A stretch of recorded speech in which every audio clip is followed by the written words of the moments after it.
안녕하세요. 올해로 결혼한 지 10년 차인 40대 후반의 주부입니다. 남들 시집가던 시기에는 친정은 어렵고 아래로 딸린 동생들이 있어 결혼 생각은 꿈도 못 꾸다가 뒤늦게 인연이 닿아 남편을 소개받았습니다. 그리고 남들보다 늦은 시작이었던 만큼 더 즐겁고 행복하게 살고 싶은 마음뿐이었는데 어쩌다 보니 이렇게 저도 남에게 하소연을 하는 처지가 되었네요. 남편과는 첫 만남부터 대화가 잘 통했어요. 호탕하고 유쾌한 남편의 성격 덕분에 시간이 어떻게 가는 줄도 모르고 이야기를 나눴죠. 그래서 이후로 1년 정도 만나다가 결혼 이야기까지 나누게 되었고요. 그리고 이제 와서 말이지만 당시 저도 나이가 있다 보니 어디 가서 연애한다 소리도 못하고 나름대로 쉬쉬하며 남편을 만났거든요. 40대 여자가 연애하다 헤어지면 남들이 어떻게 볼까 신경이 쓰였으니까요. 그래서인가 남편이 결혼하자고 했을 때는 솔직히 좀 안심이 되기도 했고 평생 결혼 같은 건 못할 줄 알았는데 나도 결혼을 하는구나 싶어서 감개무량하대요. 하지만 이내 남편이 가진 재산이라곤 1억 남짓이 전부라는 사실을 알고는 적잖이 충격을 받았습니다. 1억이란 돈이 결코 적은 금액은 아니지만 사실 저나 남편이나 사회생활을 해온 시간이 있으니 저도 모르게 당연히 그 이상을 기대했던 모양이 돼요. 그리고 결혼 생활이 사랑만으로 되는 게 아니라는 걸 알면서도 남편을 포기할 수가 없어서 결국 단도직입적으로 왜 이렇게 돈을 못 모았냐 물었어요. 그랬더니 남편이 말하길 남편이 대학 졸업을 한 학기 남겨둔 시점에 아버님께서 지병으로 돌아가셨답니다. 그리고 이후로는 남편이 가장 노릇을 하게 되어서 돈을 모을 겨를이 없었다대요. 여자를 만날 틈도 없었고요. 그리고 그런 속사정을 알고 나니 솔직히 남편에게서 제가 보였어요.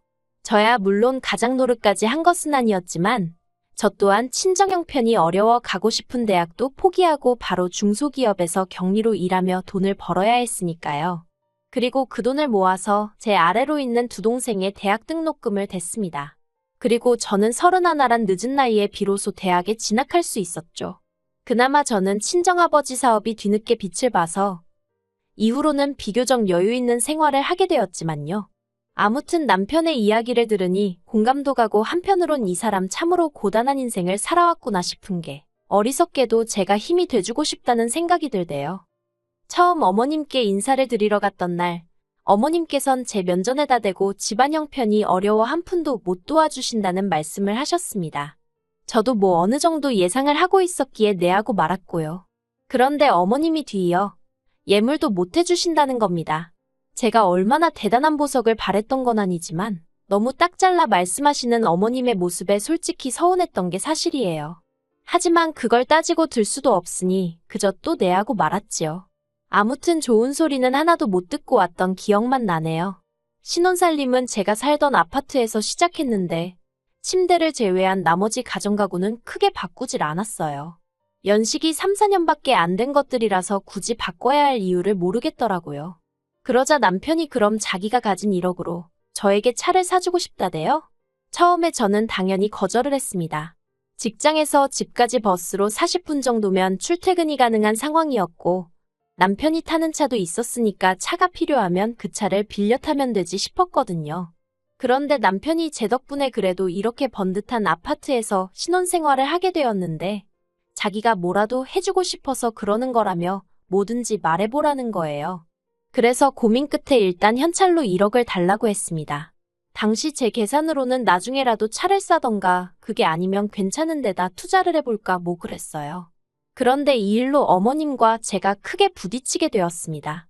어머님께서 다른 집 자식들은 시집장가 갈 때 부모한테 키워준 거 감사하다고 목돈을 딱 주고 간다는데 어떻게 너네는 입을 싹 닦을 수 있냐며 크게 화를 내셨거든요. 솔직히 황당하기 짝이 없었습니다. 일단 저나 남편이 받은 건 정말 쥐뿔도 없었지만 특히 저는 가락지 하나도 어머님으로부터 받지 못했지만 그래도 예단이다 생각하고 그 당시에 현찰로 1,000만 원을 어머님께 드렸거든요. 그런데 또다시 목돈이 어쩌고 하시는 것도 어이가 없었고 막말로 해주신 게 뭐가 있다고 저런 얘기를 대놓고 하실 수 있는 건가 싶어서 한마디로 어처구니가 없었죠. 그래서 제가 어머님께 드릴 목돈이 어디 있겠냐고 당장 신혼집 구할 돈도 없어서 제 집에서 시작하는 거 모르시냐 받아쳤습니다. 그랬더니 어머님께서 진짜 부모한테 뭐라도 해줄 마음이 있었으면 옛날 같으면 머리카락을 팔아서라도 해줬다는 말도 안 되는 억지를 쓰시대요. 그리고 이후로도 몇 번이나 이런 식의 황당한 말다툼이 어머님과 저희 부부 사이에 오갔습니다. 하지만 그나마 다행이었던 건 그럴 때마다 남편이 제 편을 들어줬고 어머님이 정말 선을 넘으신다 싶을 때는 직접 어머님을 찾아가서 한 번씩 소리라도 지르고 오는 시기였거든요. 그런데 이렇게 일이 커지면 황당하게도 어머님은 저를 불러내셨습니다. 그리고는 저를 앉혀두곤 남편 욕을 하시기 일쑤셨네요. 그리고 솔직히 처음에는 어디선가 남편이 잘못하면 시어머니한테 이르는 며느리들이 있다더니 이것도 비슷한 상황인가 보다 싶어서 그런 어머님을 이해해 보려고 했어요. 그런데 시간이 흐를수록 정말 남편이 어머님이 배 아파 낳은 자식이 맞나 싶을 정도로 험담을 넘어서 아예 악담을 하시더라고요. 살면서 듣도 못한 쌍욕을 섞어가시면서 말이에요. 물론 제가 어린 나이도 아니고 그러니 욕 한마디에 화들짝 놀라고 그런 것은 아니었지만 그래도 어머님과 비슷한 연배이셨던 저희 친정부모님은 한 번도 제 앞에서 그런 상스러운 욕을 하신 적이 없으셨기에 충격이 무척이나 컸던 게 사실입니다. 그리고 아무리 어머님 아들이라고 해도 저에게는 하나뿐인 제가 믿고 사는 남편인데 그렇게 깔아뭉개시니 듣기 좋을 리가 없었죠. 그래서 언젠가 한번 어머님께 남편이 뭘 그렇게 잘못했는지 모르겠다고 어머님 말씀이 좀 지나치신 것 같다고 한마디 했어요. 그랬더니 너도 그 자식이랑 똑같은 족속이구나 하시고는 전화를 탁 끊어버리시대요. 그리고 그때 이후로 한동안은 연락을 안 하고 지냈습니다. 원래는 안부 인사고 뭐고 할 것도 없이 어머님이야도 자주 전화를 해대셨는데 어머님이 더는 연락을 안 주시더라고요. 그리고 저도 솔직히 그간 쌓인 감정들도 있었고 그렇다 보니 선뜻 내키지가 않아서 어머님께 먼저 연락을 안 드렸지요. 그리고 말이 나왔으니 말이지만 당시 문득문득 어머님 생각을 하면 알 수 없는 죄책감과 찝찝함에 마음이 불편하긴 했어도 연락을 하고 지낼 때보다 훨씬 편한 일상을 누렸던 것 같아요. 하지만 그 평화는 얼마 못 가 깨어지고 말았습니다. 어머님이 건강이 안 좋으신 것 같다며 시동생한테 연락이 왔고 남편이 차마 그런 시어머니를 모른 채 하지 못하더라고요. 그리고 저도 부모가 있는데 그런 남편을 못났다 할 수도 없는 노릇이었죠. 아무튼 그래서 대형병원으로 모시려고 하니까 이제 와서 얼마나 지혜미 위하는 척 하는 거냐며 싫다고 얼마나 완강히 거부를 하시던지. 그래서 결국 그때 병원에 못 모시고 갔는데 결국 얼마 후 뇌경색으로 병원에 입원을 하게 되셨습니다. 그런데 그때는 또 왜인지 저희 집 근처 병원으로 입원을 하시겠다고 고집을 부리셔서 저희 집에서 20분 정도 걸리는 곳으로 모시게 되었어요. 당연히 내키지 않았고 싫다는 얘기도 했지만 시동생이랑 신우가 합세해서 밀어붙이니 방법이 없었죠.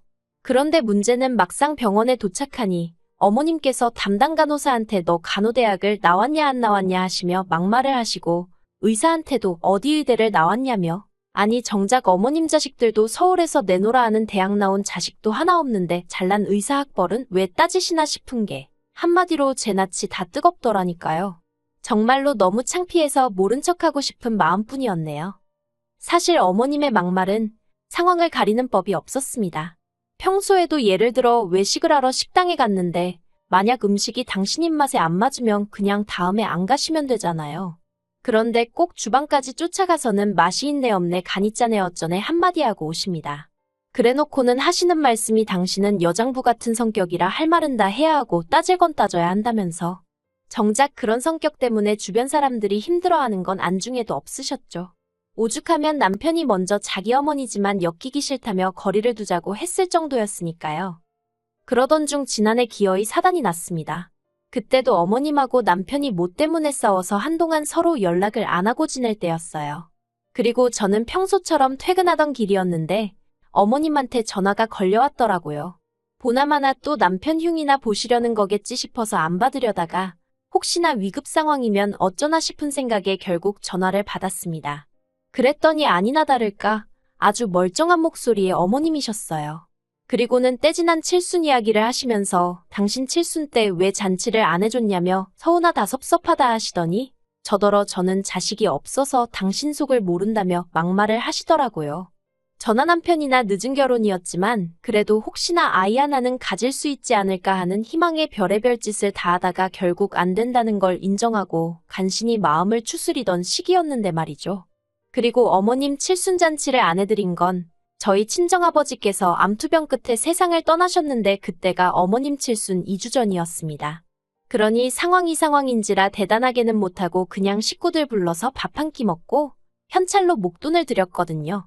그런데 이제 와서 남들 다 하는 잔치를 당신만 못했다고 저한테 화풀이를 하시니 참을 수가 없었네요.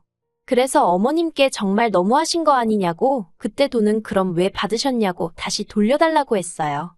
그 돈으로 어머님 말씀대로 잔치해드리겠다고요.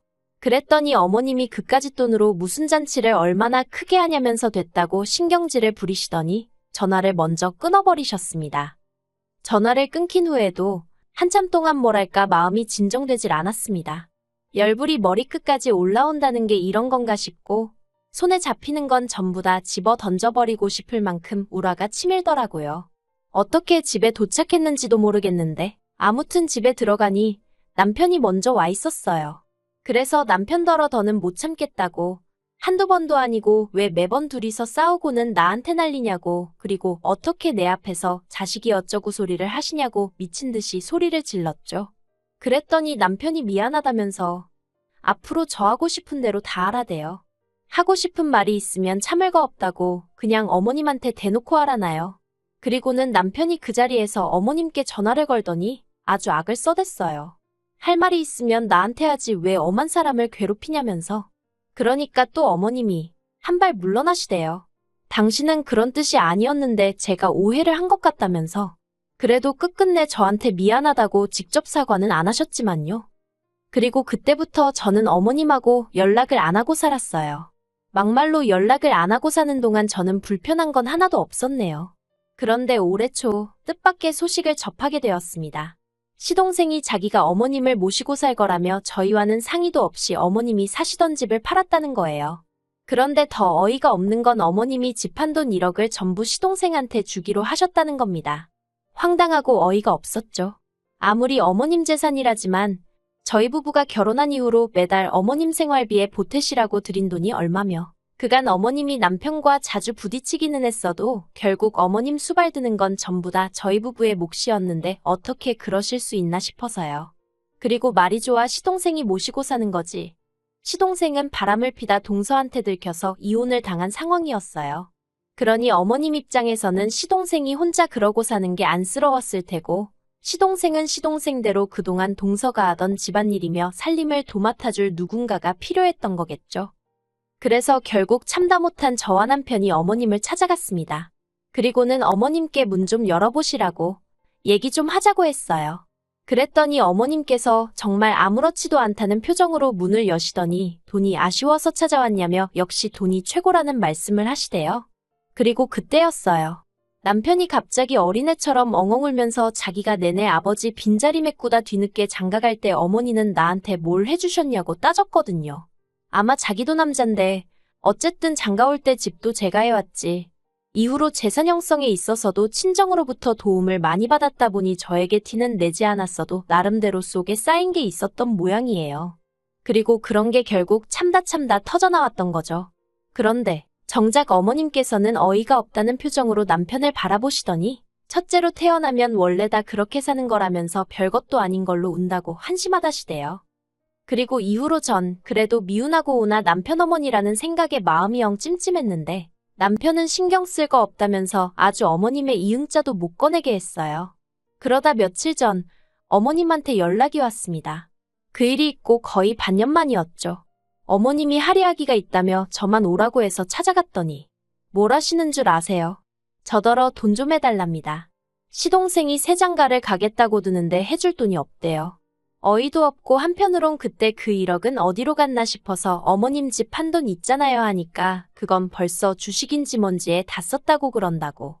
황당해서 돈이 어딨냐고 했습니다.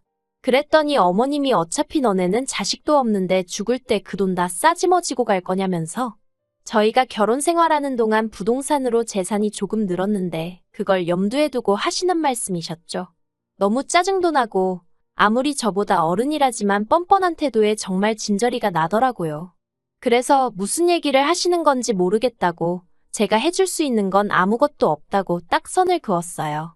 그리고 집으로 돌아와 남편에게 어머님을 만났던 일과 나눈 이야기를 전하니 남편이 어머님한테 전화를 해서는 싸질러 놓기만 한다고 부모냐면서 자기는 오늘부로 어머니 없다 생각하고 살 테니까 그런 줄 아시라고 아주 고래고래 소리를 지르대요. 그리고는 저더러 두 번 다시 시댁에 눈길도 주지 말랍니다. 그랬다간 저하고도 안 보고 살 거라나요. 그러니 뭐 제가 무슨 방법이 있겠어요? 부모 자식 간의 일이니 언젠간 풀어질 수도 있고 그냥 시간에 맡겨볼 생각입니다. 딱히 나서고 싶지는 않네요.